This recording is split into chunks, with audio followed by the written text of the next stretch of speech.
Bonjour à tous, ici Anne, j'espère que vous allez à merveille. Aujourd'hui, on va parler d'une des fonctions cognitives les plus mystérieuses du cerveau humain, l'intuition extravertie. Dans la précédente vidéo, on a parlé de NI, l'intuition introvertie, qui correspond à la volonté, au fait de savoir ce qu'on veut dans la vie, au fait de vouloir des choses et d'être connecté au réel, de voir les choses et après de les vouloir. Je vois et après je veux. Ici, on va parler de NE, ce qui est connecté au monde de l'énergétique, de la métaphysique. Avec l'intuition extravertie, on n'est plus dans le monde du réel, on est dans le monde de ce qui peut se passer. Le monde de Nostradamus, le monde des illusions.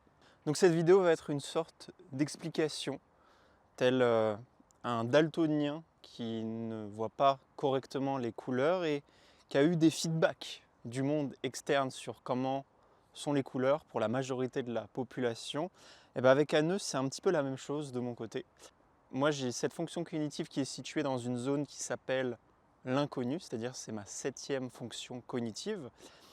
Mais néanmoins, j'ai eu la chance et l'opportunité d'être énormément avec des utilisateurs de NE.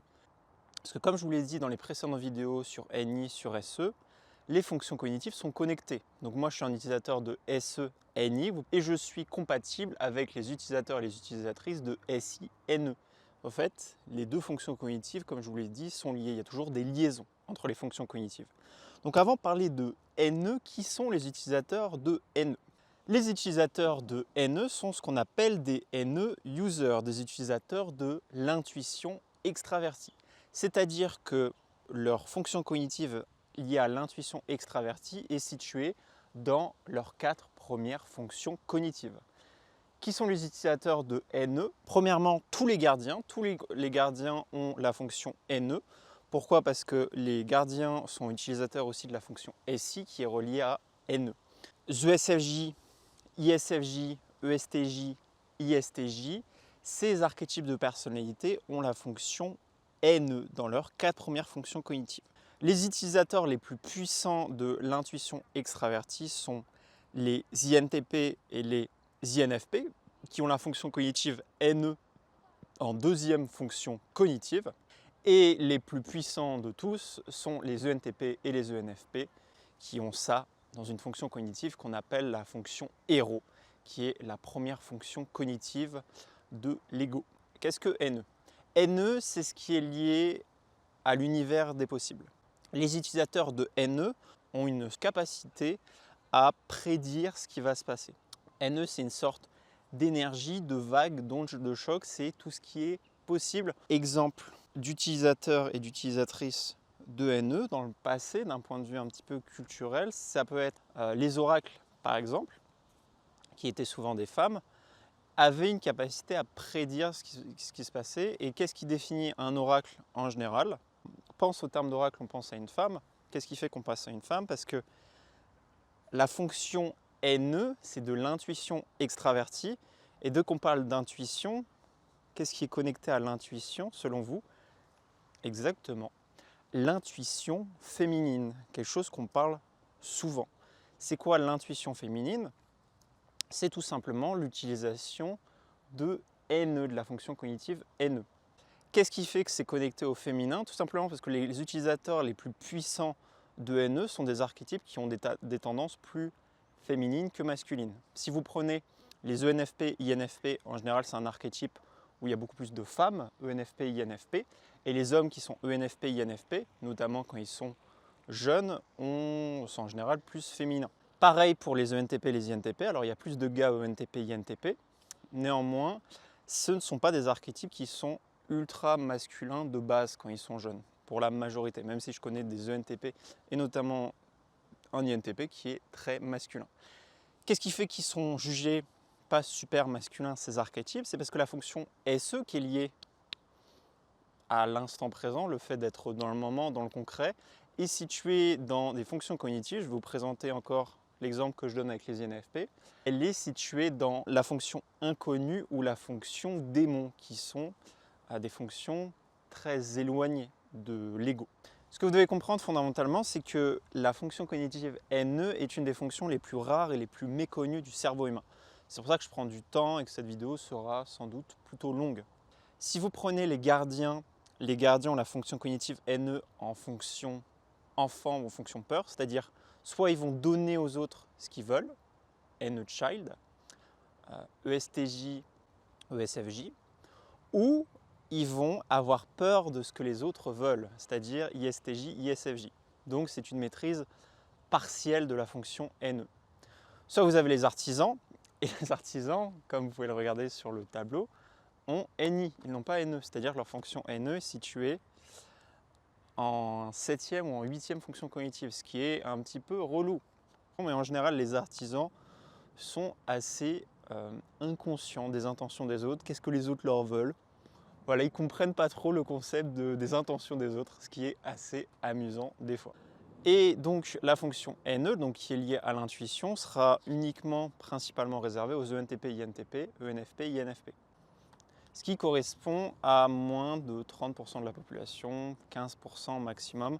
Et forcément, plus une fonction cognitive est rare et moins représentée, plus on a tendance à la considérer comme bizarre ou simplement l'ignorer et considérer qu'elle n'existe pas, surtout quand c'est une fonction qui est liée à la métaphysique et au monde de l'énergétique. La fonction cognitive NE est reliée à ce qu'on appelle SI. SI est relié à NE. Tout ce qui s'est passé avant SI se reproduira dans le futur. Vous pouvez imaginer NE comme une sorte, comme je vous ai dit, d'onde qui va parcourir l'espace et c'est l'univers des possibles, c'est tout ce qui va se passer. Si vous prenez le cerveau d'un ENFP, un ENTP, INTP, INFP, qui sont les plus gros et les plus puissants utilisateurs de NE, ils seront toujours à se projeter dans le futur, projeter qu'est-ce que les autres leur veulent de manière spécifique. J'ai eu un INTP la dernière fois qui m'a expliqué comment se passaient ses premières connexions à chaque fois qu'il connectait avec une femme. Et il m'a expliqué que quand il discutait avec une fille, la fille en question, il revenait de rencontrer une fille, la fille en question commençait à discuter avec lui et de son côté, ce qu'il va chercher à faire, c'est pas la séduire, faire quelque chose de spécifique, non, ce qu'il va chercher à savoir, c'est qu'est-ce qu'elle veut, qu'est-ce que cette femme veut de la conversation. Et donc il va analyser, ok, de quelle manière je dois parler, qu'est-ce qu'elle veut exactement, est-ce qu'elle veut que je sois ouvert, plutôt fermé, que ce soit elle qui parle, moi qui parle. Ça c'est NE, on donne aux autres ce qu'ils veulent. Une fois qu'on a donné aux autres ce qu'ils veulent, forcément ces personnes sont sympathiques avec nous, on crée des connexions et ça nous permet de performer dans la vie et d'être positionné au bon endroit, au bon moment. NE, comme c'est également de l'intuition extravertie, ça correspond à quelque chose qui s'appelle le futur collectif. NI, c'est son futur, c'est ce qu'on veut dans la vie. NE, c'est le futur de la société. Tous les archétypes qui seront des NP, c'est-à-dire des utilisateurs de NE, et quand vous avez NE en héros ou parent, vous êtes un archétype en perception. Tous ces archétypes seront inquiets en général du futur de la société, de qu'est-ce qui va se passer, du futur politique. C'est ce qui fait que ces archétypes sont en général très engagés dans tout ce qui est les milieux politiques ou pour pousser des idées. Les NFP, donc ENFP, INFP, pousseront des idées politiques ou des changements sociaux. Tous les changements sociaux que vous avez pu voir en France et dans le monde ces dernières décennies et ces derniers siècles sont dus majoritairement aux NFP et aux INFP, qui voient le futur et qui veulent, vis-à-vis du futur qu'ils voient, s'ils jugent que ce futur n'est pas adéquat pour eux, ils vont légèrement modifier ce futur. En faisant quoi? En injectant de l'information, en créant des idées. Et comme les ENFP et les INFP sont des archétypes qui sont vachement dans leur feeling et qu'ils ont une bonne notion de ce qui est bien, ce qui est mal, ils vont modifier pour obtenir le résultat souhaité. Exemple d'une INFP, Greta Thunberg. Greta Thunberg est une INFP.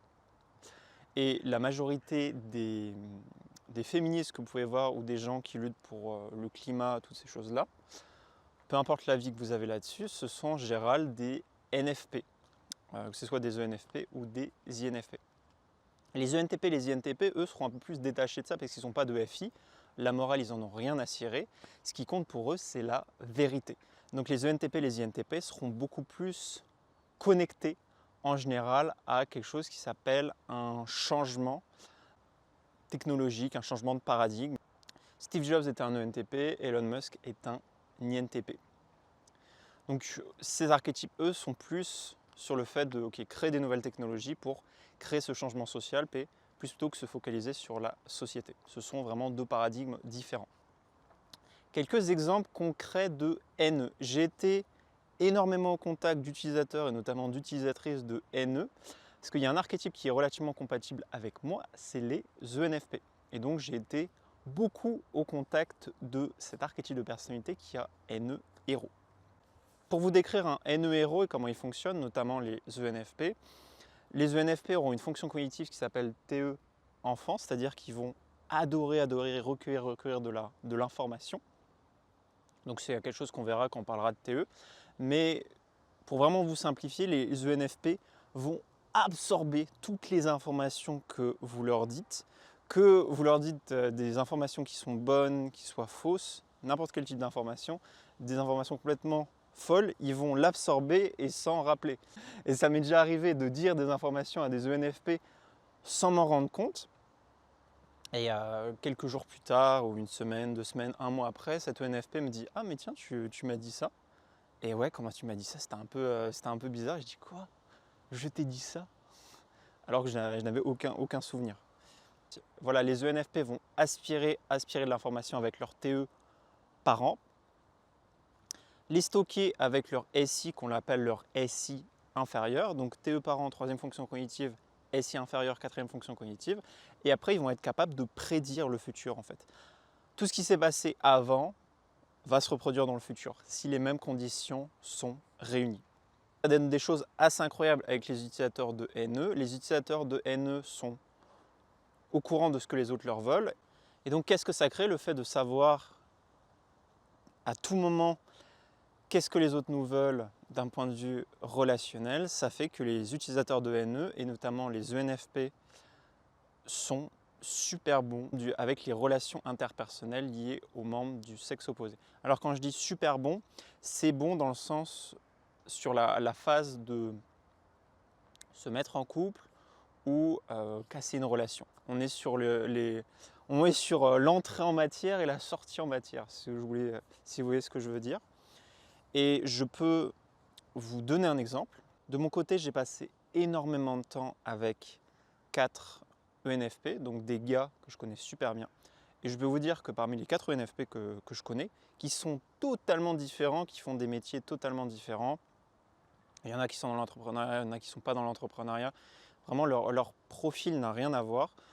Tous ces gars sont super bons avec les filles, et notamment pour arriver à l'acte charnel avec les membres du sexe opposé. Et pareil pour les filles que je connais en tant qu'ENFP sont très bons pour en général savoir les intentions des autres et notamment des gars à leur égard. Je dirais que ces archétypes qui sont beaucoup moins ambigus au niveau de leurs intentions. Et quand je parle de leurs intentions, je parle pas bien de leurs intentions initiales pré-relationnelles. Donc NE, c'est ce que les autres veulent, c'est les intentions des autres. NE héros va tout le temps savoir ce que les autres veulent à la perfection. Si par exemple le NTP, le NFP en question, a vécu l'expérience une fois, 2 fois, en fait ça va s'ancrer profondément dans sa tête et après il sera capable ou elle sera capable de prédire ce qui va se passer. Si vous avez un utilisateur de NE avec vous, que cette personne vous aime bien, enfin, vous trouvez qu'elle vous aime bien, si vous êtes un artisan et que vous n'avez pas trop idée des intentions des autres, écoutez cette personne. En général, si un utilisateur de NE vous donne un conseil, ce conseil est en général ultra utile. Si un utilisateur de NE vous donne un conseil par rapport à quelque chose, écoutez-le. J'ai notamment des gens et des utilisateurs de NE qui regardent mes vidéos, ils me donnent des conseils pour améliorer mes vidéos et j'écoute absolument tous leurs conseils et apparemment ça a l'air de bien fonctionner. Donc premièrement, écoutez leurs conseils. Que ce soit les NE héros ou les NE parents. NE parent est plus pessimiste par rapport à NE héros, c'est-à-dire qu'il aura un peu plus peur de ce qui va se passer, donc les conseils de NE parents sont aussi extrêmement puissants. Ensuite, on a NE child pour les ESTJ et les ESFJ, donc l'intuition extravertie en enfant pour ces archétypes. va faire en sorte que, une fois que cet archétype a vu ce que vous voulez, c'est ce que vous voulez concrètement, en fait, il va vous le donner. Ah tiens, tu veux ça, tu veux que je t'amène là-bas, tu veux telle expérience, oh tu veux des bonbons, tiens, des bonbons. And the Child, c'est vraiment donner aux autres ce qu'ils veulent. Pourquoi ils donnent tout le temps aux autres ce qu'ils veulent? Parce qu'en fait, ils ont leur fonction NI qui est à l'opposé, à un endroit qui s'appelle l'inconnu. En fait, ces archétypes ont du mal à savoir ce qu'ils veulent, donc les ESTJ et les ESFJ, et donc ils seront toujours en train de donner pour recevoir en retour. Et enfin, on aura les ISTJ et les ISFJ qui auront NE inférieur, et NE inférieur, c'est lié au fait d'avoir peur des intentions des autres. Là, on sera sur l'opposé des ENTP, des ENFP qui sont sûrs des intentions des autres. Là, on sera sur le fait d'avoir peur. Et les ISTJ et les ISFJ ont une fâcheuse tendance, quand ils se projettent à chaque fois, à se projeter sur les pires résultats possibles. Il y a quelqu'un qui ne va pas arriver à un rendez-vous, ils vont s'imaginer plein de choses. Ils vont avoir l'idée d'organiser un événement, ils vont se dire « Ah non, non, je ne vais pas l'organiser parce qu'il va se passer ça, ça, ça, ça, ça ». Les ISTJ et les ISFJ ont vraiment leur cerveau au niveau des projections, voilà, la capacité à se projeter, qui joue tout le temps contre eux, ce qui est sacrément ennuyant. Une ou deux autres informations sur NE. NE est très bon pour savoir les intentions des autres, et donc tous les utilisateurs de NE sont extrêmement bons pour vendre. Comme on sait ce que veulent les autres, forcément pour vendre, c'est beaucoup plus facile. Je connais des ENFP qui sont super bons en vente, j'en connais deux, alors un gars et une fille qui sont super doués. Et un très bon exemple d'utilisateur de NE qui a parfaitement réussi, peut-être même un peu trop, c'est Jordan Belfort, le loup de Wall Street. Jordan Belfort, donc, qui est incarné par Leonardo DiCaprio dans Le Loup de Wall Street, est un ENFP, c'est un avocat. Et il est super bon naturellement pour influencer et manipuler les autres. Et d'ailleurs, je dirais que les utilisateurs de NE ont une tendance forcément à la manipulation, notamment les ENTP et les ENFP qui ont parfois tendance à manipuler les autres et même penser qu'on les manipule, alors qu'en fait, pas du tout. Ce sont eux qui manipulent les autres et qui font des projections sur les autres. Ils se projettent eux-mêmes. Il faudrait que je vous parle de ce phénomène de projection, ce qui est assez rigolo et intéressant. Dernier petit conseil pour les utilisateurs de SE, NI, donc ceux qui n'ont pas la fonction cognitive NE. Comment faire en sorte de se protéger d'un utilisateur de NE? Si vous mettez inconfortable un utilisateur de NE, vous allez en fait brouiller un petit peu son radar pendant l'espace de quelques semaines, voire même quelques mois. Et j'ai un utilisateur que je connais de NE qui s'est fait flinguer pendant plusieurs mois son NE, tout simplement parce qu'il s'est fait mettre fortement inconfortable au point où il est passé dans quelque chose qui s'appelle son super ego, où il était vraiment mal. Et en fait, sa capacité à prédire le futur et à savoir les intentions des autres à son égard a été complètement brouillée pendant plusieurs mois parce qu'il a été mis fortement inconfortable. De manière assez rare, ce qui n'est pas vraiment super cool pour lui. Donc NE, en résumé, c'est qu'est-ce que les autres veulent, la métaphysique, l'énergétique, le monde des possibles. NE va vraiment s'imaginer une sorte de plein de fils, de plein de chemins de réalité, de futurs possibles. Et parmi tous ces futurs possibles, va essayer d'en choisir un pour se connecter. C'est ça, NE, c'est l'intuition extravertie, ce qui est aussi plus vulgairement appelé l'intuition féminine. En fait, c'est le fait de savoir ce qui va se passer, en quelque sorte. Voilà, comment vous le résumez? Voilà, c'est plus un utilisateur de NE est puissant, plus il va savoir ce qui peut se passer dans le futur et comment cette puissance est créée grâce au livre qu'il lit, ses expériences de vie, toutes ces choses. Donc plus un utilisateur de NE va vivre d'expérience, plus il sera capable de prédire le résultat de quelque chose avec certitude. C'était Yann, si vous avez jugé cette vidéo utile, éducationnelle, n'hésitez pas à mettre un pouce vert. Si vous avez une question sur NE, j'y répondrai avec plaisir parce que c'est une fonction cognitive qui est complexe à appréhender.